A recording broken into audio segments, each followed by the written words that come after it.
tongue is numb, the Keurig's clean, your dog is dead, it's a Ponzi screen. Ponzi screen, because it's just something to do. So we were talking about everyone's bathroom habits. And nice. I forgot the towel when I took a shower yesterday, mostly because I had like had a little bit of a drink, and I think that was why. Have you ever just gone to the bathroom and then decided that you wanted to take a shower just at the last minute and then just decided to take a shower? Never. Absolutely not. No, it's always a My hair is a yard long, David. This is a process. It's true. You've got the hair length of a Dothraki screamer. Yeah. I can't. I'm just living on the razor's edge like that, just like walking into the shower, just like, well, fuck it. Oh, let's do this. I'm feeling crazy. You're in there drinking a Di Serono with milk, like just a little tipsy. What's going on here? I'm glad somebody understands the plight of that. Yeah. It's nice. Yeah, because I have really thick, long hair, and like it's like after I get out of the shower, it's like those scenes in The Ring where they pull like the 50-yard strand of hair out of the drain.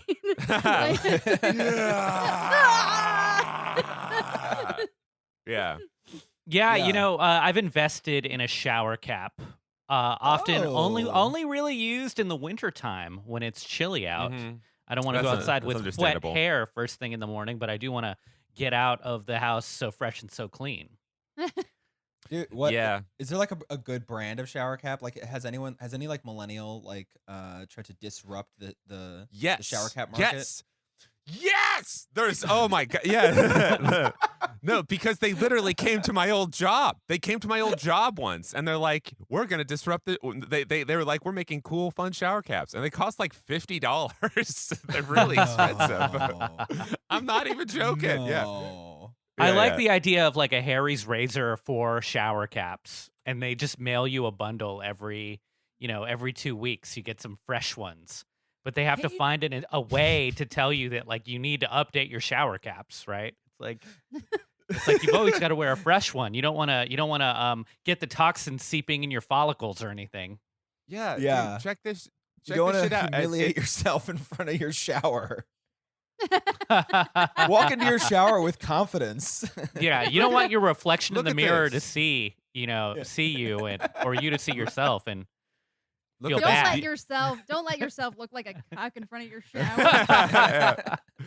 Look at this beautiful shower cap, all right? And look, I'm not going to look, it's beautiful, all right? It's wonderful, and they even offer a men's black one with no colors. Oh, well, put a link in the show notes, my man. You're right. Yeah. You're right. Well, hold where is it? on. Put a link in the notes if they'll be our sponsor.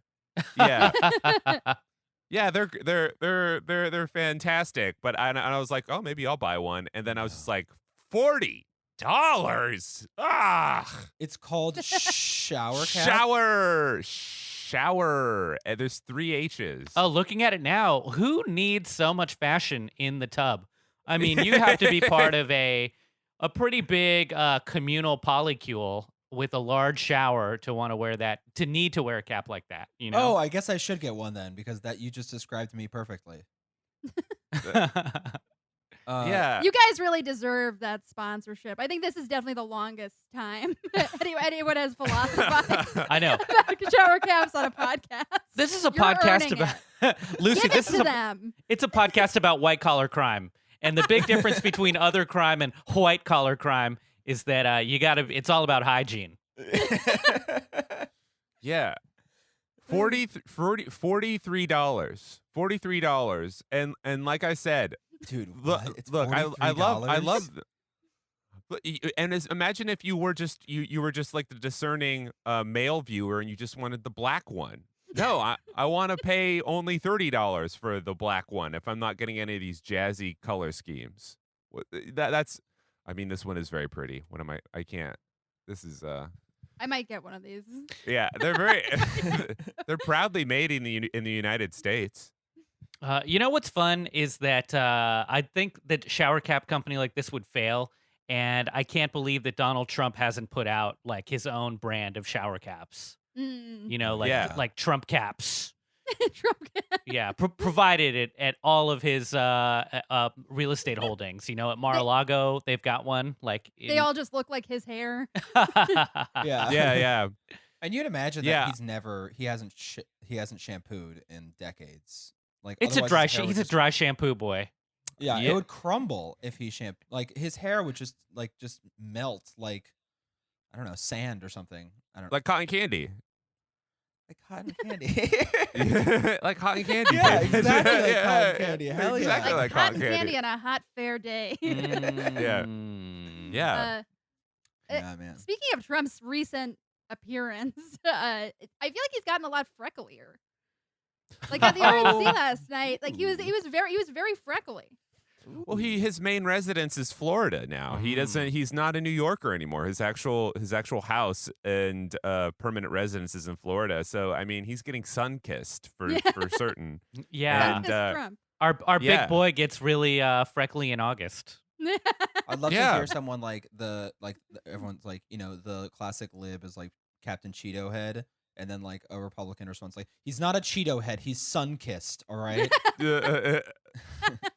They've only gotten worse. Those pictures of him where he's like, it'll be a side profile and it'll just be like the line of like whatever Tanner is like going Right. on. It's only gotten worse. In the and I mean, look, I love him, you love him.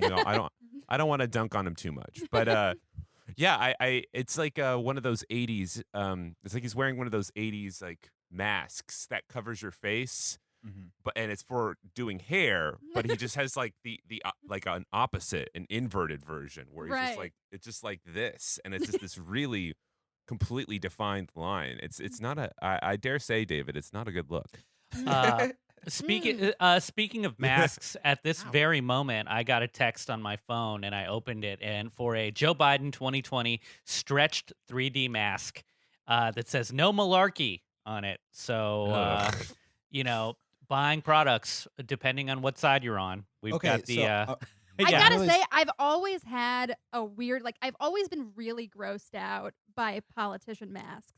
Like, ever since, like, I remember our family had one of Nixon, and it Wow. creeped me out so much. Like, it's just like, it's like their faces are too, the faces of politicians are too, they have too much character in them. Yeah. Like, when you Yeah. make a mask out of them, it's bizarre. You know, it's like, really scary.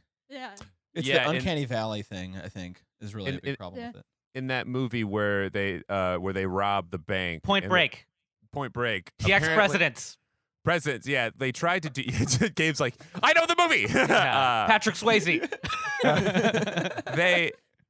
We tried to do, my friends and I, we were doing a sketch. This was like 8 years ago, where we're like, oh, let's get the masks for it to recreate it. They're really expensive. Like you can get a Clinton mask for $20, but if you want to get a Carter mask, it costs like $100. They're not as It's a common. Carter mask, man. Like, Oh my I'm gonna God. go Hey, fucking take it back, David. You fucking go- take it back. I'm a really big critic Danny, of the I wanna- Egypt-Israel deal. I'm gonna go get a Carter Yeah. mask and just mock Anwar Sadat. Like, this is ridiculous. Yeah. Danny, I want to listen to a whole podcast that's just you telling the audience the prices of different things on the internet. Yeah. Can you? Oh my God. $70 for an embroidery machine? Get out of here. Drew That's- Carey, eat your heart out. Yeah. Honestly, it would be more like $700 because I'm trying to get one right now, and they're not cheap. Are you? Well, today, welcome to Ponzi Scream, everyone. Today joining us is a good friend, Lucie Steiner. Hi, everybody. Lucy. Hey, Lucy, how you doing? Hello. Oh, you know, I'm doing good. I woke up today and I said, today is the day where we put on pants and we act like a human being and we interact with people. Whoa. This is a big Nice. deal for me. Wow. Have you been like outside of your house consistently throughout New York style quarantine? Have you been outside, or have you been mostly sequestered? I've realized recently that I essentially like used quarantine like as an excuse to like indulge my worst habits of Hell like yeah. self-seclusion. Sure. I was Back, like, baby. I was so like trying to repress the joy I felt like, oh no, I have to stay inside. Oh no, I can't socialize with people. Yeah, you don't And even have to like make now- up that excuse anymore. Oh, it's amazing. And now it's kind of, we're loosening up now. New York's like crawling back a little bit, and so it's like it's becoming like I feel myself slowly becoming abnormal again. But it's like, Yeah. I'm sliding back into like, no, there actually isn't an excuse for this. But like it's been fine. I mean, it's obviously, it fucking sucks what it's done to the city, and like, I'm not like, it's Jerry sucks that- Seinfeld's gonna get you canceled for saying that. Dude, yeah, I mean, you can't. The Home Depot's only open till 8 instead of 11. That sucks. You know, you can't get like a 23 gauge Brad Naylor at 10 p.m. That sucks. Yeah, man. Yeah, I'm the opposite. I had to be outside Yeah. the entire time. So, but and I always get. I do the thing where I'll be pacing around my bedroom and just being like, "Why aren't you outside?" Yeah. So I unfortunately can't relate. Are you okay? Are you okay, Gabe? Oh, I'm great. Yeah, I'm great. I was just thinking. I thought you had a technical issue. No. Oh, okay. Yeah. No, Yeah. that was his Yeah, hair. how do you guys like feel about the whole like New York City like pride debate that's going on? Because like obviously they like a lot of the people who are going like New York City is dead are like people who like moved to Connecticut and like have like 3 homes. Like, Yeah, it's, yeah. like they have I like think one in they're Connecticut, one in exactly right. Florida. I think they're exactly But at right. the I same think they have time, their it's like, finger to the look, pulse. there is, but at the same time, like, also, like, look, people are getting evicted, and it's like we haven't really done enough to like keep people like, there is a problem with like people's basic survival at this point, So Sure. it's like, for me, like, it feels a little weird when like Jerry Seinfeld is like, no, like New York City will be alive forever, baby, because it's like every city is alive for you. Like you're insanely rich. Like, Yeah. it's like you can go anywhere. And you Uh, don't like, mean hang that. out. And you don't mean that in a sense of like he brings life to every room he walks into. He's the light bringer. He's like a Yeah. Game of Thrones character that just touches dead ponies and mules and they come back to life. Yeah. Yeah. Yeah. I am a Jerry Seinfeld super fan. That's something you should know about me. No, Jerry, it's because you have money, Jerry. That's right. He's also coming at it from like a very 70s paradigm where he's like, look, the cream rises to the top. Everything's always good. There's always adversity. Don't be a baby.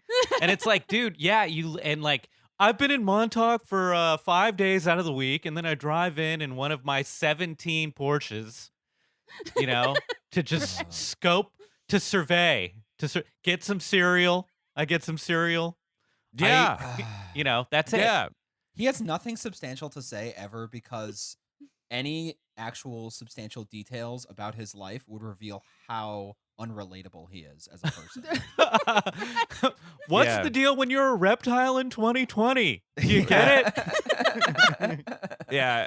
Jerry Seinfeld, I think if I'm not mistaken, he's worth around $900 million. Like he's creeping in on $1 billion there for sure. Mazel And tov. like he's getting just to the point where he stops knowing what things cost. Right. Where exactly. he starts doing the Bill Gates thing where they're like, hey, Bill Gates, come on our game show. How much does a loaf of bread cost? And he's just like, $10? Does $10 sound right? And it's like, no, you're Yeah. not connected to this world at all. But Yeah, to me, Jerry, I call him Jerry. Jerry is at his best. Jerry Seinfeld is at his best when he doesn't try to be a relatable person. When he accepts that he is like a joke robot who Yeah. is very entertaining, but it has no relation to the outside world. That's Yeah. painful. Lucy, you brought up this like the whole New York is dead. I mean, I was posting a couple things online, and people were feverishly attacking defensively the concept. And I keep thinking it's because they're conflating multiple meanings of the word dead.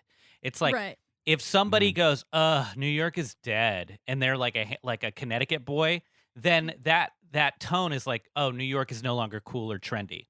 But if I say New York is dead, it's like I live here, I continue to live here, and I say it because stores are shuttering. The economy is Yes. collapsing. People 20,000 are getting people are literally dead. right. So I'm like, New York is a necropolis. Yeah. But I am a vulture and scavenger that will continue to live here like a character out of Road Warrior. So I don't care that it's dead. Right. You know, and then other people are nostalgically like, what about bagels? Don't tell me that my identity that's wrapped in the Knicks and bagels is somehow being attacked. I'm like, dude, relax. Like, stop having a love affair with a city that doesn't care, like, whether you live or die. Yeah. Yeah. All the Exactly. people who are saying that's that- a perfect way of putting it. Yeah, all the people who are saying that are like the bad guys from You've Got Mail. You know? Oh, David. Am I dead? Repeat yourself, David. I was Repeat, just saying- repito, David. All the people who are saying that are just like the bad guys from You've Got Mail. Like they just own a big box store. Like they not actually care about like nice things in New York. They just are like, oh, well, this is the place where I can't bring my corporate goods to market. How is this? That's what dead means to them. And speaking of dead things, Donald Trump. That's all I had to say about for the pivot, I guess. So this recent U.S. Senate Select Committee on Intelligence, it came out. So it just came out with this report, guys. RussiaGate. What a is real. what a sexual sentence, David. The U.S. Senate something Select intelligence. Committee on Intelligence. RussiaGate was real. We all owe the Krasenstein brothers an apology. and this all came out, and basically, I mean, the whole details of it are just looking over who Trump's friends are. And first, we have Felix Sater. He's a director at BlackRock, Bayrock. Excuse me. You know There's what? so I'm not many going to apologize for that. rocks! I'm not going to There's so apologize. many for that. rocks! Yeah, there's too many rocks. These things are too similar. Yeah. It's their fault, not mine. So fun background on Sater. In 1995, he did a 15-month prison stint for assault. Then he pleaded guilty to racketeering as part of a mafia-tied pump and dump stock scheme. Pump and dump. Love a pump and dump. I saw that on The Sopranos. They did the pump and dump with They did Wabistics. the pump and dump. Yeah. Yeah, and in The Sopranos, they also did it for plane tickets, right? Yeah. Okay, so he also kept out of prison time by cooperating and sharing intelligence with the feds for more than a decade on subjects including the mob, North Korea, and Osama bin Laden. I just gotta say, who Wow, knows big about snitch. those three things? I know. He's like a deep state Tekashi 6ix9ine. That's insane. Yeah. I can't imagine what. I just don't get it. I don't see how you could you could have legitimate information on all three of those people. I thought Osama bin Laden hated North Korea. I thought they had beef ever since their last album came out or something. I don't know. So then Tuesday's report outlines the sources that Sater kept close to him. He was using his existing network to establish a network of contacts in Russia, intelligence officers, military operatives, and personnel at military research facilities. So basically, Sater explained that he was mostly in contact with GRU, which is the Russia's main intelligence directorate, like the CIA. And at a certain point, Sater actually was so close to Donald Trump that he had a Trump Organization business card. And there was an What? agreement Why would that they would. Wow. Yeah, there was an agreement that he would That's- receive a So- portion of proceeds from deals. Yeah, the That's it. description of like who that guy knows, like the Osama bin Laden, Kim Jong Un, was it like it's like all those connections. Like, it feels like a cartoon where someone is in hell. They're hanging out with they're hanging out with Hitler, Jeffrey Dahmer, Yeah. and like, you know, Right. It's like OJ's lawyer. a Team America table of like all villainous puppets, and Felix Sater walks in. Yeah, absolutely. I'm just surprised at the business card thing is flooring me right now. It's like that takes like a week to send to a printer. Like, why you're just rubbing it in people's faces now, being like, "Oh yeah, I'm pretty illegitimate. check out this card." Can you imagine being the guy at Kinko's who's printing off the business cards for this guy? And then just Osama bin Laden walks in and he's like, "Hey, can I have one of those?" Yeah. Yeah, to be fair to Trump, you can put anything on a business card. Like, he had Trump Organization on there, but he also had, you know, a screenwriter extraordinaire. I like the idea that when they assassinated bin Laden and they rifled through his pockets in his room, there were like all the old porno tapes he had, and then among them was just like a Felix Sater Trump business card. Yeah, the gold flake. Trump Organization, Agent to the Stars. let me ghostwrite your screenplay, fam. Weird. So the next guy, so Trump denied knowing who Felix Sater is, but he said he knew this guy named Tevfik Arif.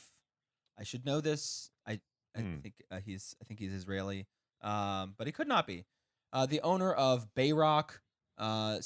This is the owner of Bayrock. Rock. Right? Whereas this guy Felix Sater was just a director. So interesting thing about Bayrock, I did a little really cursory Googling of that group.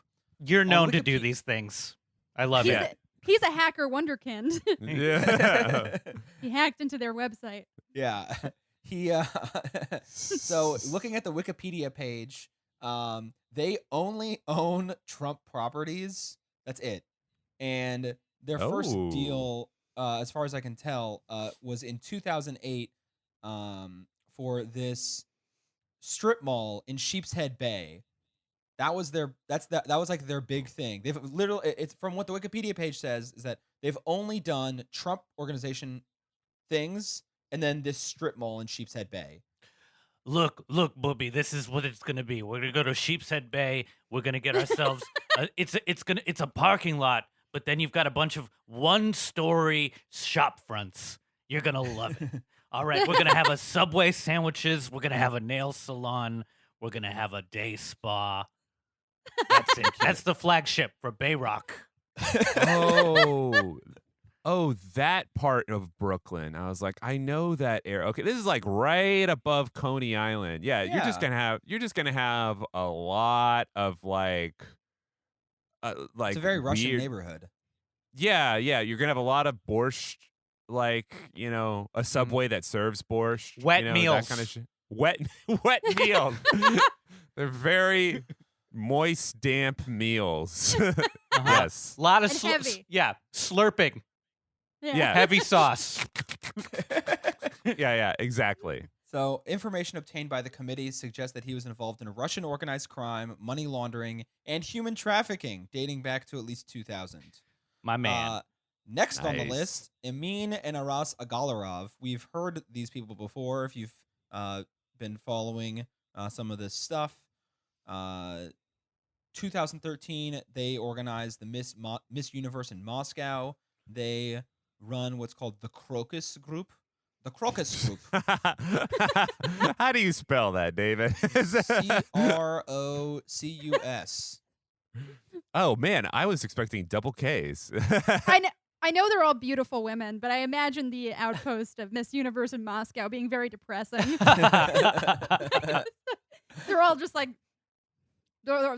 slamming vodka shots and like smoking. They're all like, half of them are pregnant for some reason and showing. I just imagine like, no, don't worry, they provide housing for all contestants, and it's just like one like single occupancy hotel rooms with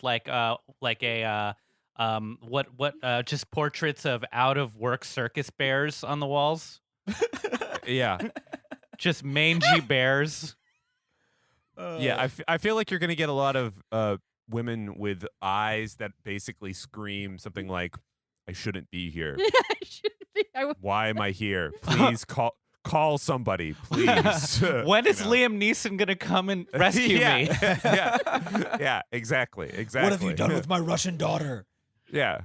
I'm going to find you. So Trump, as it's like known, Trump worked with the Agalovs firm for the Miss Universe Moscow. The firm ended up spending about $12 million to host the contest.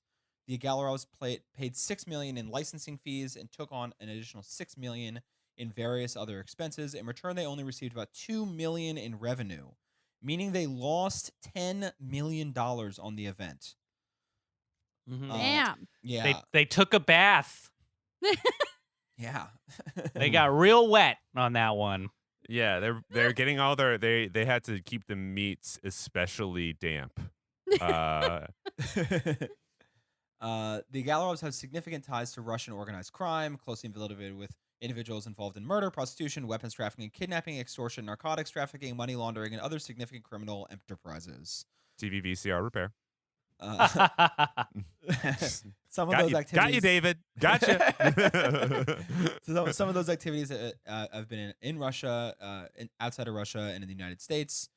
From this Senate report, Aras Agalarov has also significant ties to the Russian government, including to individuals involved in influence operations in the 2016 election. He has access to President Putin and to Putin's close aide, Dmitry Peskov. God, I wish I knew more about this whole Russiagate thing sometimes. It seems like it seems like the people who follow this are having a lot of fun. It sounds like if they remade Dick Tracy in Russia, these would be like all the villains at the table. Right. Yeah. In the first And it's one. also like, I think it's one of the things that I actually understand about like the appeal of Trump to some people, because it's like him and all of his friends are like very rich and powerful, but like they're kind of like the scumbags of the rich and powerful still. It's like they're still like it's like just like a bunch of like wise guys got an insane amount of power and influence. Yeah. I appreciate laundering money through a beauty pageant because it traipses into the style of spending money in a reckless way that I appreciate. Like we always talk about billionaires being like, oh, I just took my money and I took 1% of it and put it into a different index fund, and now I'm making $2 billion. But these are guys who are like, we're gonna make a beautiful pageant and we're gonna find out who the most beautiful broad is. They're Italian now, but Danny. No, but yeah, exactly. Like even losing the money, it's like just having that much money and losing all of it is something. It's like, yeah, if I had money, I would totally do that. It sounds like I would immediately lose it. Yeah, it's like I lost $10 million on this, but I got to see some of the most beautiful women in the universe. Yeah, in the entire universe. So next we have I am gonna fuck up this name, Irakli Kavaladze. That's not bad, David. Oh, thank you. I appreciate it. So works for Aras Agalarov, according to a report by the U.S. General Accounting Office in October 2000. That person, I want to say, I did it right the first time. I'm not going to even try again. Had been involved in a range of activities in the U.S. and raised serious concerns regarding Russian money laundering. According to the GAO, companies created by Kavaladze established approximately 2,000 corporations, some of which had made-up names for Russian brokers. You have 2,000 corporations. So that's like when the Onion has to use like the name generator that they have when they're coming up with an article, and they're like David Jefferson, Gabe Ramaldi, Danny Jumbo. You just run out of names after a while. I love that they're 2,000 corporations. I mean, go big or go home, right? If I'm suddenly gonna get like extra 200,000 Twitter followers that are bots, this is the same. This is the same thing. Oh, yeah. It's just bot companies, right? Yeah. Kavaladze's companies moved more than $1 billion in wire transfer transactions into 236 accounts at 2 U.S. banks. What were the 2 U.S. banks? Most of which was then transferred back to accounts in Eastern Europe, again for Russian brokers. And Kavaladze has insisted that he had no involvement in any wrongdoing, calling the GAO investigation a witch hunt. Oh, man, that's funny. Oh, At this man. point, at this point, witch hunt. We should just change the definition of witch hunt to mean legitimate investigation. Yeah. Because it's now 90% of the things that are called witch hunts are just investigations. Yeah, what if all these bad guys just believe in witches? And they're just like, this is a witch hunt, a fair and proper thing to do for stamping out evil. Literally, if you ask me a question, it's a witch hunt. Yeah. No more curiosity. It's a new vice. Yeah. No, I like this. I kind of like that strain of logic where they believe in like a weird, very creepy, slender woman, Slavic style witch. Where it's like is witch hunt. The great tall one will try to get us.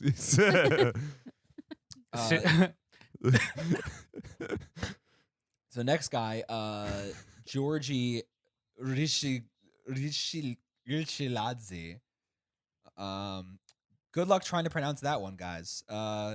So apparently he was speaking to Michael Cohen about the Agalarovs, and he called the Agalarovs gangsters. And Forbes was actually able to get in touch with this guy, and he said, I mentioned to Michael Cohen that my business with Crocus was not what I expected it to be. At no such time did I ever utilize the word gangsters with respect to the Agalarovs. I think you used the word gangsters. Man. Gangsters. Like, Yeah. I think you are quoted doing that. Or what if he was like, actually, if you have to deny, like, look, I didn't call them gangsters. It was a little bit more nuanced than that. Like, it's still a terrible thing. Yeah. Like it'd be funny if he was like, no, I actually spelled them gangsters with an A at the end, Yeah. not an ERS. Yeah. There was no hard ERS in gangsters. They're my gangstas. Yeah, the Rough Riders. You know, where my dogs at? Woof woof. So next we got Andrei Rozov. He was working with Felix Sater, the first guy up there. So Rozov had his own set of entanglements. The Senate report said a body of information suggests Rozov's personal and professional network likely has at least some ties to individuals associated with Russian influence operations. For example, Rozov's associate, Mishakov, had significant ties to Deripaska, who I think if you're a Muellergate person, then you know who Deripaska is. I don't remember who that is. A Russian oligarch who the committee assesses undertakes a wide variety of Russian government influence operations. Then the story said, attempts to reach Rozov proved unsuccessful. Does that just sound weird? Like, why wouldn't... We tried hitting him up on the horn. Couldn't get him. Unavailable at the time. Attempts to reach Rozov proved unsuccessful. Like, he's dead? What happened? I don't know. How many more of these people are there? These just, I mean, like, Actually, it seems Danny, like this is the they last went to one. his house. Oh, that was the went last to his house one. and they got, Okay. They all sound yeah. the same. They all sound the same. They're just like sketchy Russian guy. Yeah. Proved unsuccessful probably means that they went to his house, they rang his doorbell, and then he sicked 2 of his bears on him. The circus bears game was talking about. So, when asked during a congressional hearing why Trump's business eventually stopped pursuing a tower in Moscow, Cohen offered a simple answer: because he won the presidency. Yeah. Mm. Duh. Well, I can't argue with that logic. Yeah. I mean, it's better that he didn't keep going with it, right? I don't know. Man, I'm glowing up so hard. I gotta discontinue my endeavor in a tower in Moscow. sorry, fam. So yeah, man, it's been a wild week for the Trump organization. Usually they're associated with really clean and good behavior, but this time we have to finally talk about them doing some naughty stuff. Steve Bannon also got in trouble. Yeah. Yeah, bad boy. Your boy, double dress shirts. Oh, the double dress shirts. Yeah, yeah. Also a fan of Seinfeld. Yeah, one of He was the angel investors in Seinfeld, right? Mm-hmm. Yep. A show about Huh. nothing. Maybe he thought that it was going to be like a money laundering tool when they said that it was a show about nothing. You know? What's the show about? Nothing. Don't worry about it. No. Dude, Yeah. I gotta say, this picture of him on that New York Times article, he's looking good. He's looking way better than he did before. I don't know if he had one of those skin treatment regimens where they like literally burn your face to get rid of pockmarks. You know, They take your face off and put a younger person's face on it. Yeah. yeah. A vampire facial. Yeah, know? but like he kind of just sort of looks like a weathered, not doing too great Richard Branson in a way. Like he's got that sort of skin tone, but like I'm digging the silver hair at this point. It's a good look for him. But it's you know? still No, he Go he ahead. doesn't look as like kind of like the classic bloated alcoholic as he used to look. Yeah, yeah. Now he looks like a castaway who's crawled back to shore. Yes. Which is like, yeah, I mean, it's kind of hot. It's funny that you like described him like he looks great for himself. He looks like a bloated version of another person. Yeah, Like, yeah. And that was a compliment that you just gave him. Yeah, that's what you could say about Steve Bannon. Oh, you're looking good. You're a bloated version of a human. That's pretty good for you. So he was charged with defrauding investors in this organization called We Build the Wall, a private fundraising initiative to, I think, build a wall. To literally build a wall. Now I can Yeah. see why this is offensive and triggering that he wants to build the wall and get private money for it. But the outcome of this is hilarious to me. This is probably my favorite grift that we'll be covering today. Yeah, Say more. this is a good one. Well, the very fact that he took the money, absconded with it, millions and millions of dollars. So the rubes, the people who he's stealing the money from and fleecing, are all racist xenophobes that wanted a wall. And so he's like, yeah, I'll give you the wall. Joink. And then does like the cartoon thing where you just leave a cloud behind you, and he just disappeared with it and ran off onto a yacht. And one of the people that he fleeced was like a little kid who raised a bunch of money at a lemonade stand. Some little young fucking baby Joseph Goebbels. And I hope he learned a life lesson. Yeah.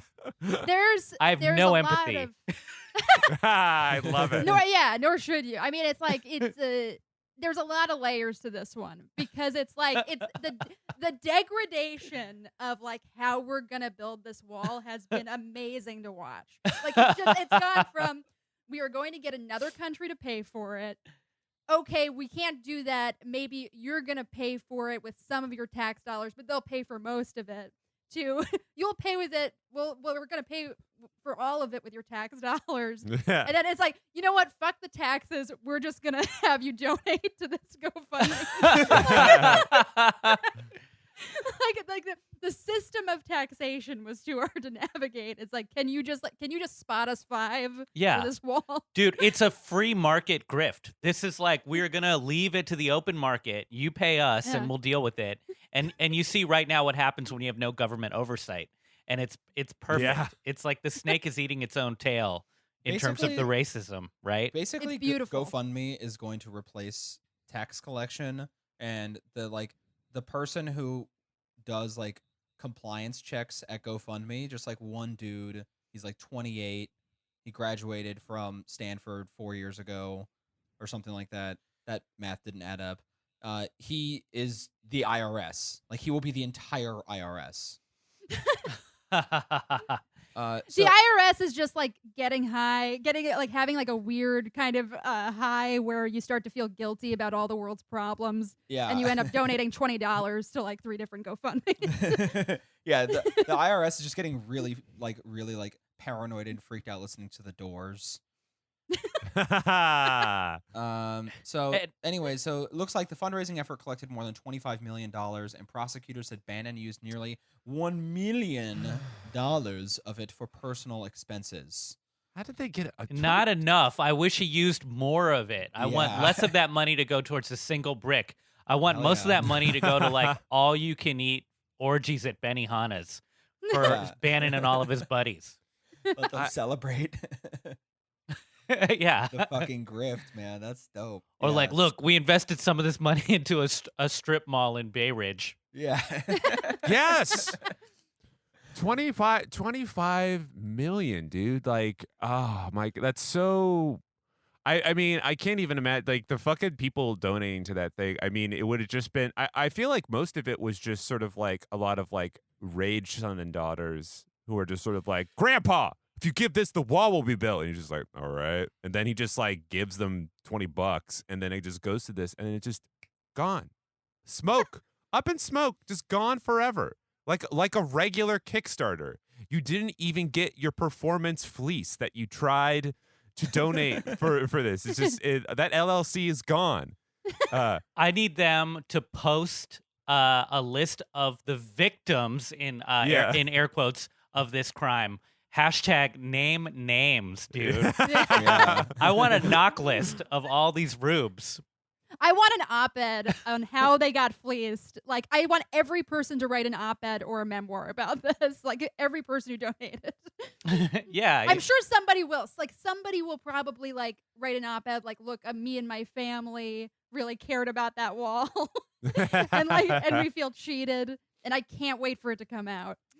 Yeah, dude. I hope it's, like, just my very last dollar spent on this. Like, good. The next thing, Wow. the best grift for this would be like if there was just some low income construction workers who were just like, hey, give me $700 million and I'll just build the wall by myself, and then they just take the money and leave. Like that's the next level. Is you just have, like, you know what, like, fuck the middleman. I'm a contractor. I'm a general contractor. Just give me the money and I'll start building it myself. I really like the idea of a New York City general contractor. Like, man, well, this right here. I mean, I got a guy who, you know, we got a good set of You want a materials. wall? I know a brick guy. I know a brick guy. Yeah. You know, Yeah, I'll do it. All right. Look, listen. I'll need $700 million. So anyway, so who else was associated with this? I think the people who were associated is very funny. This guy Timothy Shea, who sold a Trump-themed energy drink. Dude, I'm a fan. I get in the shower. I put on my Trump shower cap. I'm sucking down energy drinks with one hand while loofahing with my Trump loofah in the other. Yeah. Oh, dude, is the Trump energy drink called high energy? I don't know. It should. I mean, it would be a crime if it wasn't. Oh yeah, because like That's low a perfect energy. term. Yeah, it'd be so good. Or just I like gotcha. I don't know, sad. I don't know. You can't do that. No, it would be you could just call it it's gonna be it's fantastic, or like The most You know what I- amazing, beautiful energy drink. yeah, the most amazing beautiful energy. Yeah, it's just this is on it. Yeah, I love how he does Honestly, this. I could see Trump just like putting out an energy drink and like not putting any thought into it. It's just called good drink. It's a what is it? It's happy. It's wet. You know, happy wet juice. Yeah, Fantastic. Many people have told me they love it. Happy wet juice. It's so gross. So yeah, so three of the people had a history of monetizing conservative causes, and we've talked about some of these like conservative grifters before. We talked about the Dorr brothers in the past. So there's this Timothy Shea guy, and there's this Brian Kolfage, an Iraq War veteran who sold ads on pro-Trump websites he created. Then Anthony Badalado, a self-described venture capitalist whose entrepreneurial efforts included Sinofresh Healthcare, a nasal spray company that he created with Mr. Bannon. Yo, Bannon looks like he needs nasal spray. He's definitely the Yeah. before picture of a nasal spray working. But I really like. I really like the idea of this guy like having like a pro-Trump blog that's called like Liberated Front or something. Yeah. But then like the Mhm. banner ad on the top is for like Simpsons porn.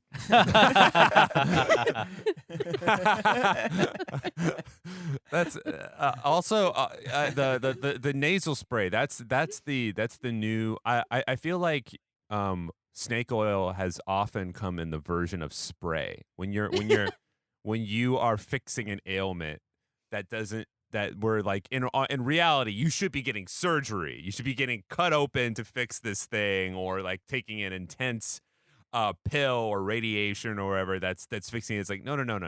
You just spray this. Spray it. You're fine. It's being it's very effervescent on your face. So I Googled Sinofresh antiseptic nasal spray.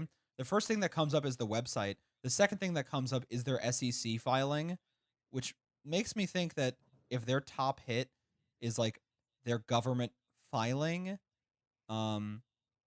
probably means that there's a lot of government like regulation looking at them, right? Like if their traffic, their second Google- highest traffic is the government Googling them and making Google is telling on them inadvertently. Holy crap! This is the funniest website I have ever seen. This is a website that is, I mean, it's all using Helvetica, but besides that, it is straight out of 2003.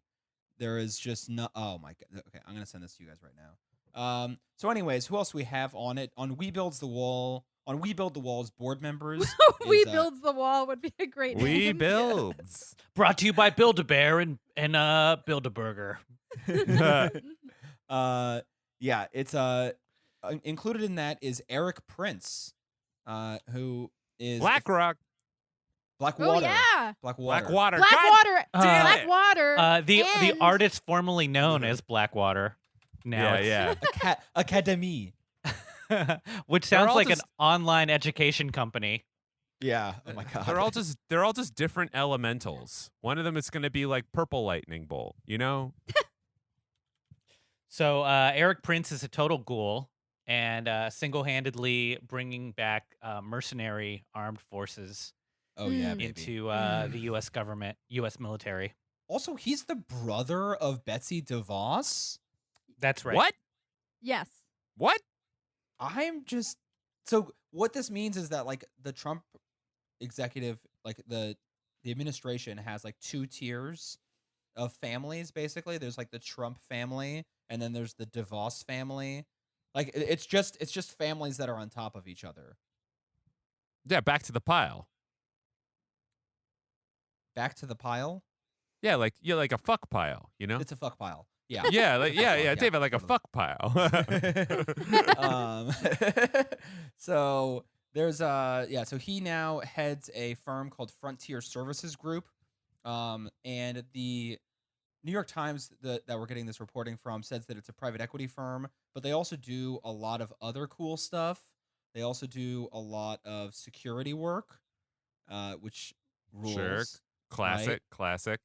Right. And so the Frontier's chairman is a powerful Chinese businessman, and part of their Chang is Zhenming, who is apparently like the New York Times is like, well, considering how much Bannon hates on China, this seems like a really big conflict of interest. But like, does anyone really expect Steve Bannon to be intellectually honest about his arguments? Like, it's just who is surprised that he's actually helping Chinese businesses in his like grift to help build the wall and block out China or whatever. Like this is Yeah.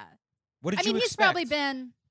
Yeah, and like Steve Bannon has probably been the most transparent of anyone. That it's like I'm very like that. He's just a Machiavellian person who just manipulates Yeah. perception, Mhm. and that's all he does. Like it's like, there's no reason not to expect it from him based on his actions, but like there's also no reason not to expect it from him based on like how he views himself. It feels like Yeah.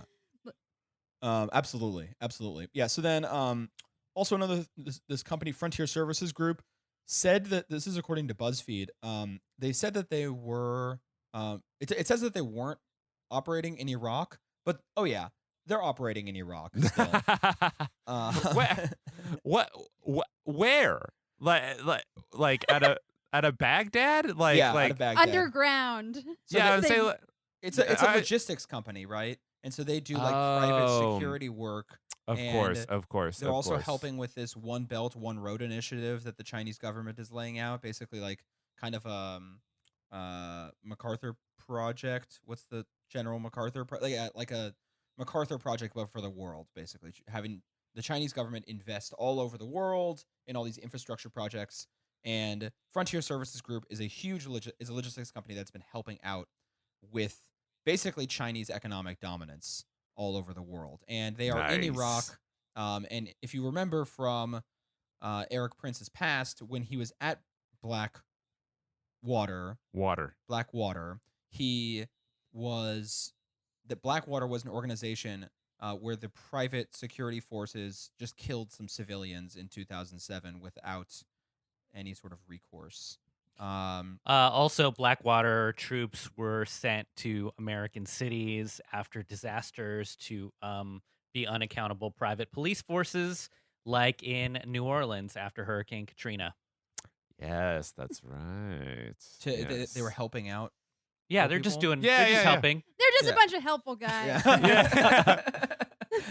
just patriots. Just We Hey, man. Before Here to help. before they were called Blackwater, they were just called helpful guys. Yeah. But, they needed Yeah. something a little bit stronger. Helpful guys. It's like yeah. who gets hired by Blackwater? I don't know, just a bunch of PTSD-addled kill junkies who love like apocalyptic Christianity, as Eric Prince does. Yeah. So they have both a Christian cult vibe and a strong desire for scalps. Best of both worlds. Dude, yeah. What more could you ask for? I Find feel yourself a safe. man who can do both. So also who's on the board of this We Build the Wall is the board members include Eric Prince, Chris Kobach, who was just trying to run for Senate. He's the former Kansas Secretary of State, who also worked on Mr. Trump's presidential transition team. Chris Kobach is a man who is so conservative and openly racist that even my state would not elect him to the Senate. It's just an amazingly racist person. The Kansas politics works in this way, wherein there are three parties. There are rich Republicans, you have the corn racist Republicans, and corn Democrats. party. and so basically every once in a while, most of the time, the conservative Republicans and the racist Republicans, their interests align, right? But every once in a while, you get someone who is so racist that even the rich Republicans don't like him, and that is Chris Kobach. And that's how the Democrats are able to sneak in, basically, is when they decide that they don't, is when there's fighting between the two bigger parties. Because combined, the racist Republicans and the rich Republicans are probably bigger as individual groups than the Democrats in the state of Kansas. So Chris Kobach ran, and he just lost his primary, and we should all be very, very happy that he's not there. But he's with We Build the Wall, so good for him. And along with him is Kurt Schilling, the World Series winning baseball pitcher. That's right. He could have just stopped at that. He would. Yeah. Quit while you're ahead. Easily. Some people they just can't, like, they just need more, you know? They need to keep need- fucking talking when no one wants to hear them anymore, putting out articles about how New York's not dead. It's not dead. Wait, what baseball team did he play for? I think was it the Orioles or something, or is that Cal Ripken? Ooh, well, yes, Cal Ripken played for the Orioles, but well, let me look into this and I'll do a In the whole, meantime, We Build the Wall's contractor is Fisher Industries. They did a project near El Paso, Texas. Its CEO, Tommy Fisher, was pitched for private and government contracts tied to Mr. Trump's wall-building efforts via frequent appearances on conservative news outlets. A Fisher company signed a $400 million deal in December, and the Pentagon's Inspector General began a review of the agreement shortly thereafter. They were so openly just like going into the Pentagon slush fund, that the Pentagon was reviewing the deal. Can you imagine how openly corrupt you have to be that the Pentagon cares how their money is spent? They managed to make the Pentagon frugal. Yeah, that's insane. That's unprecedented, I'm sure. Yeah, it's like, wait a minute. These are the same people who will just like make planes that fall out of the air. Yeah. And like, it's like, but they're like, wait a minute, what are you spending this on? Yeah. An Right. F-35 hasn't been used in a war like ever, and they are that is the biggest product that they're selling to every single country on earth. I'm sorry, but Kurt Schilling has won a lot of World Series. This is pretty cool, man. Like He's a pretty cool dude. He's pretty cool. He's pretty cool. He actually he won the one in Boston that broke the Red Sox's 104-year lack of World Series. He won the one in 2001 where Of course, he's a masshole. where the fucking Yankees were beaten by the Diamondbacks, which was hilarious because that was I remember also that one. that was when it was when 9/11 happened, and I remember it was also the year the Mariners had the best season in baseball in all of modern history, and because 9/11 happened, they immediately lost to the Yankees. I remember my mom was so pissed off about that. Yeah. Like, because there was this idea that it's like we deserve to win because of 9/11.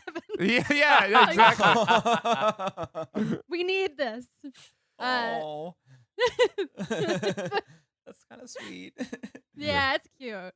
But yeah, when that's your history, when that's your past, the only thing you should ever say in public is, "Hey, remember when I won all those World Series? That was pretty cool, wasn't it?" Yeah. Like, there's never any need to say anything political. Yeah, Okay, but so he's on going this full show- Lindbergh, though. You know? Yeah. Right. I mean, okay, so we talk about this a fair amount actually because this happens a lot. Is former athletes getting swindled by financial advisors? Yes. It's an incredibly common thing, Lucy, that haven't. It's like it'll just be like some random linebacker just lost all of his money by investing in strip malls in El Paso, or some just like random thing that just will just kind of make headlines every once in a while in the financial press. And maybe Kurt Schilling, he didn't even know this was happening. Maybe he's the biggest victim of them all, guys. Yeah. Kurt Schilling has a lot of Nazi memorabilia. I am finding out much more about Kurt Schilling. He does? Does he really have Nazi memorabilia? He does. He has. Oh my God. That's amazing. Yeah, he said he did not intend for the collection to offend. Dude. I mean, does anyone collect Nazi memorabilia and just be like, this is the worst stuff on earth? Like just every Anthony morning. Cumia. Yeah? No. I think he's kind of he's pretty racist too. Okay. Like just like people like I remember just like hearing the Hugo Boss aesthetics. I mean, I can you. I remember someone made. I remember who made this joke, but it wasn't me. Who's just like, yeah, people talk about being a Holocaust denier, but has anyone ever like denied the Holocaust and been like, whew, thank God that didn't happen? Yeah, that sounds horrible. I'm so glad that not only did it not happen, and I am blessed. I'm very happy that it didn't happen. Like, there's always you collect these things because you like them. Right. You believe in these That's things. a good point. Yeah, you believe in these things because you like them. So Yeah, I just imagine somebody collecting it like it's fantasy. Like, it's like, oh, this is all just like Lord of the Rings artifacts. they just have no idea what it is. Yeah. Like, oh, yeah, no one ever wore an SS Death's Head, medal for anything real. This was all just cosplay. Yeah. It was like 1943 LARPing. They just think it's like props from the latest Avengers movie. So they Fisher Industries, not so nice people. So Mr. Bannon was arrested on a yacht owned by a fugitive Chinese billionaire. Dude, I love maritime crime. Dude. And justice. I love maritime law and order. I guess that's what I'm getting you at. would be shocked at how many crimes can be committed at sea. Yeah. It's amazing. I want to watch a show about boat police and just like exclusively in marinas and docks and like Oh the yeah. open waters. Lucy, do you know that from personal experience? Like, it's like you'd be shocked how many crimes you could commit at sea. Oh yeah. You can murder at sea. You can steal at sea. Hell yeah. A lot of things you can do at This sea. is why we brought you on the pod, Lucy. We knew of your record of piracy. That's amazing. Yeah, he got arrested. So he used to work with this guy.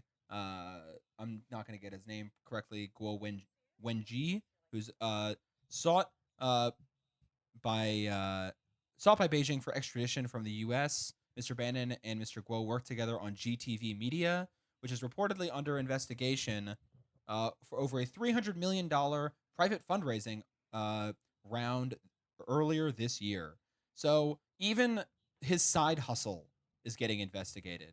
It's just like, don't like what do they say for millennials that are trying to rise and grind, man? Like Bannon is always hustling and is always like, even his side hustles are just, they're just doing it, man, and it's rad. Hell yeah. Well, yeah, man. So that's all we got on Steve Bannon. There's been some conversation about the national debt that's come up. Yes. And people have been talking, like, it says this is from the Times as well. It says we have crossed the line debt hawks warned us about for decades. Okay? And what the line is that our debt now exceeds the size of our gross domestic product. Okay? So, quickly, what is gross domestic product? Gross domestic product is just how, like, the size of the shit we make. Like our gross value. Yeah. Right? So Yeah, it's how many dicks you get in the dick sucking factory, you know? yeah. And then, like, on Yeah. top of, like, all the dick sucking makers and the total assets and value of the factory itself, right? Yeah. And all the financial backers of the dick sucking factory, everything that is tied up, all of the value, okay? Yeah. Of America. I mean, for me, the most valuable American asset is its people. Get out of here, Human Joe. capital. You Joe. Is its human resources. Oh God. Yeah, and so so basically these debt hawks have been freaking out about because of things like the CARES Act, which, as you probably remember, was a $3 trillion injection into the economy. Woo! $1,200 check, fuck yeah, $600 as well for the unemployed weekly, and in addition to all this other stuff, bailing out essential services like cruise lines, and they basically now they're said that because we have more debt than our GDP, that this is considered a doomsday scenario, actually, that we were supposed to reach by 2030. And it gets into some really weird stuff because people, in my opinion, this just feels like a really arbitrary number. Like, they were just like, the idea that all of a sudden we would owe more than we make was just like this idea that it would just like cause just absolute chaos, and all of a sudden people would be freaking out, and like people would pull back their investments. It would cause a financial crisis, or people would say like, oh my God, the United States is not is never going to pay back its debts. I need to raise interest rates in order to give them more in order to float the U.S. government more capital, so people were like very scared of like really high interest rates at banks, or they were scared about inflation, which is when there's just more money than what is valued. So then money means less, right? A barrel of dollars to buy a loaf of bread is like the classic example of high inflation. Yeah, right? yeah. So there's all these things that everyone's freaking out about, but basically none of that is happening. And everyone's just like, why? What's wrong? And the whole answer, in my opinion, is just that this is all bullshit.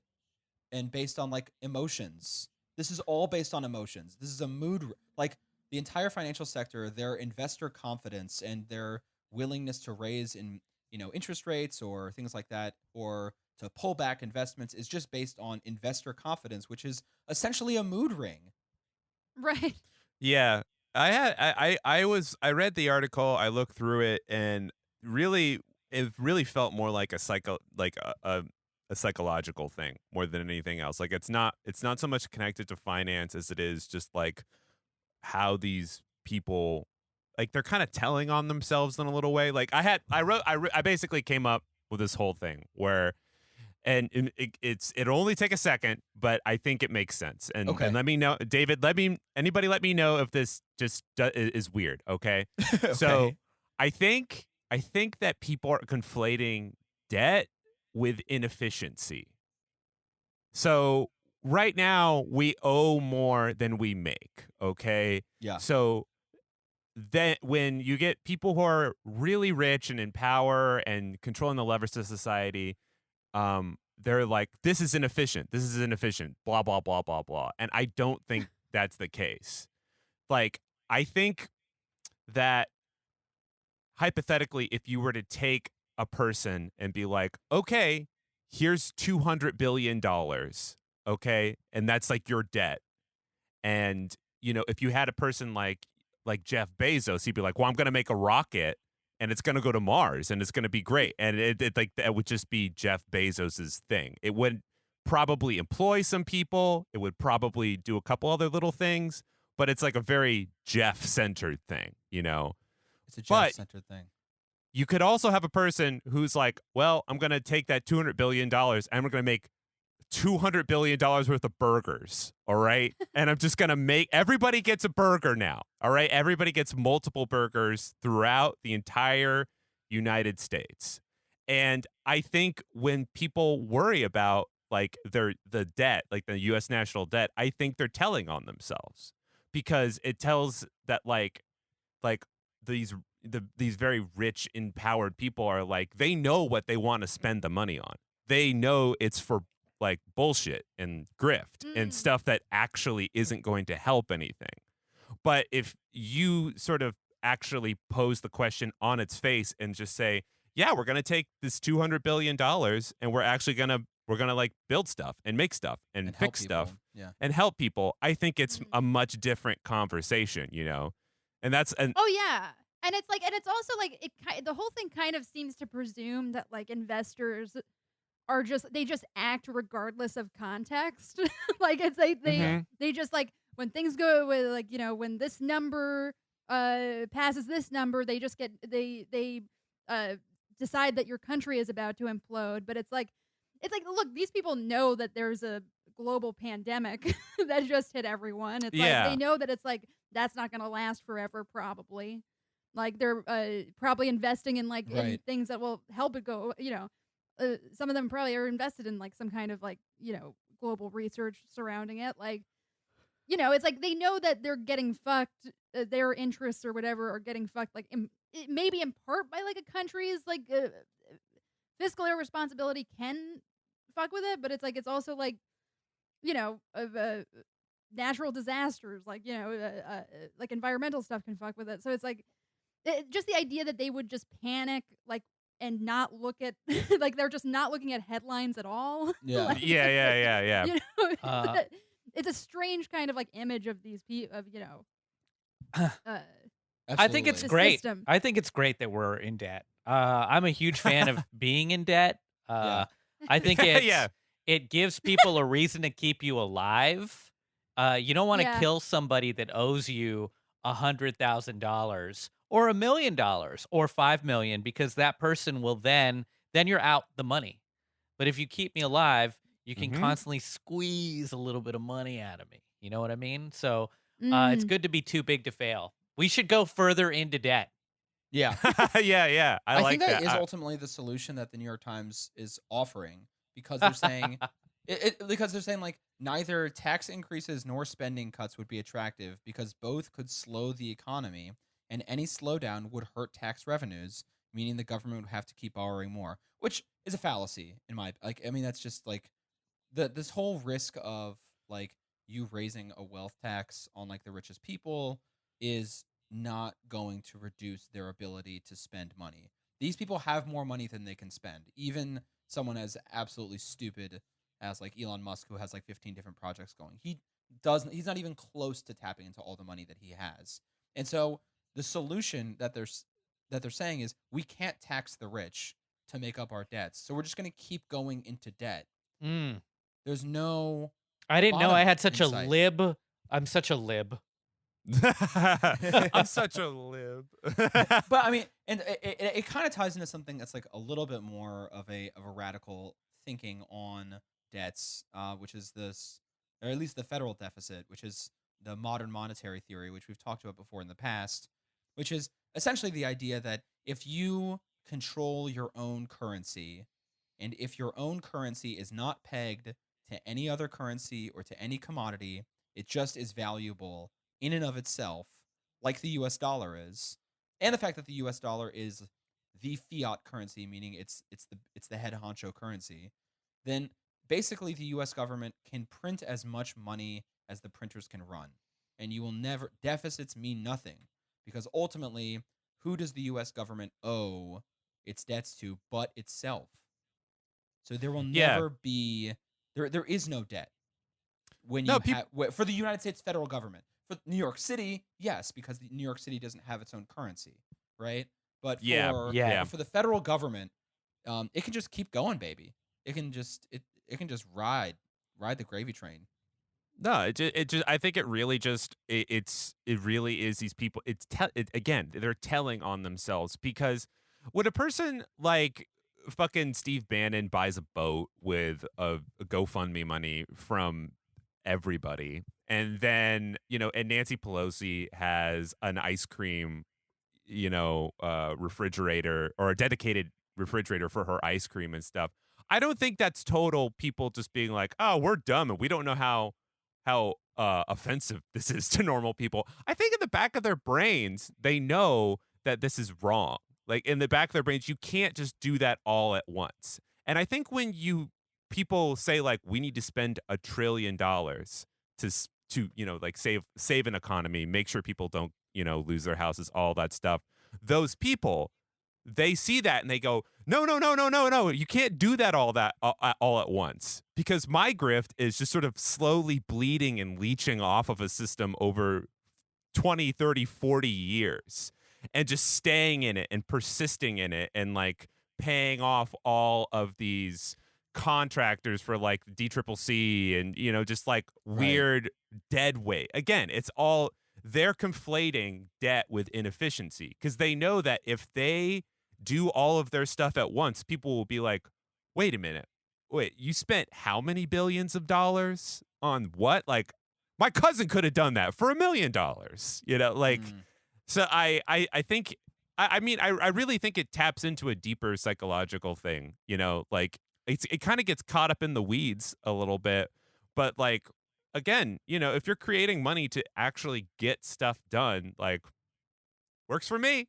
Well, it's a huge difference between like the way that value is understood in capitalism, which is like maximizing shareholder value and having some like monetary return on investment, versus something that a socialist project would do, which would be giving money to people, materially improving people's lives. And that doesn't have an investor fiduciary duty per se. It has voters, it has citizens, it has just like people's lives. So just maybe the debt and efficiency conflation is just the fact that they just see the use of money and the use of government spending the way that a business would. Yeah, maybe that's it. It's seen in capitalism.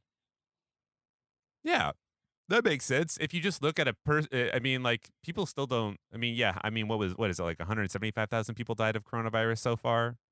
Yeah. In the United States, like, that's still just kind of a number to a lot of people. And it's like, you don't think about it until you start getting like the stories getting associated with it. And then it's just sort of like, oh, that's not just a number. It's like, it was people and stuff, Yeah, it's bad. It's a lot of people. It's so many people. It's so bad. Yeah. Yeah. Well, this is the point in the podcast where I can't make any more jokes because I'm too upset. And See, David, you always get upset, and I'm just sort of I'm always like just cruising on just like a Steamboat Willie character, granted, the ship is sinking, but like I feel the same way. I'm just. And I just want to make my own energy drink after this. Let's start a shower cap line. I'm getting a lot of ideas for sea crimes. Awesome. Well, I think that's all the time we got. Lucy, thanks so much for coming on. Is there anything else you want to plug, or is there anything else you want to say? Thank you guys. You can follow me on Twitter at the Steinbag if you want to. And also my fellow comedian and lover Ray Kump and I co-host a podcast. We co-host a podcast called Our Love Is Disgusting. We took a little break from it for a while, but we're bringing it back soon. So check that out. Big fan. I learned about the term fiat currency from listening to Ray Kump on an early Tim Dillon episode. So yeah, that sounds like him. There's two things he likes: fiat currency and fucking. Yo, my man's into monetary theory and smashing. I love it. Hilarious. All right. Well, that's all I got, guys. Anything? Should we say goodbye? Goodbye, everyone. Goodbye. Yeah. Hey, get out of here, David. Get out of here. Bye, everybody. All right. Bye. Bye. Bye.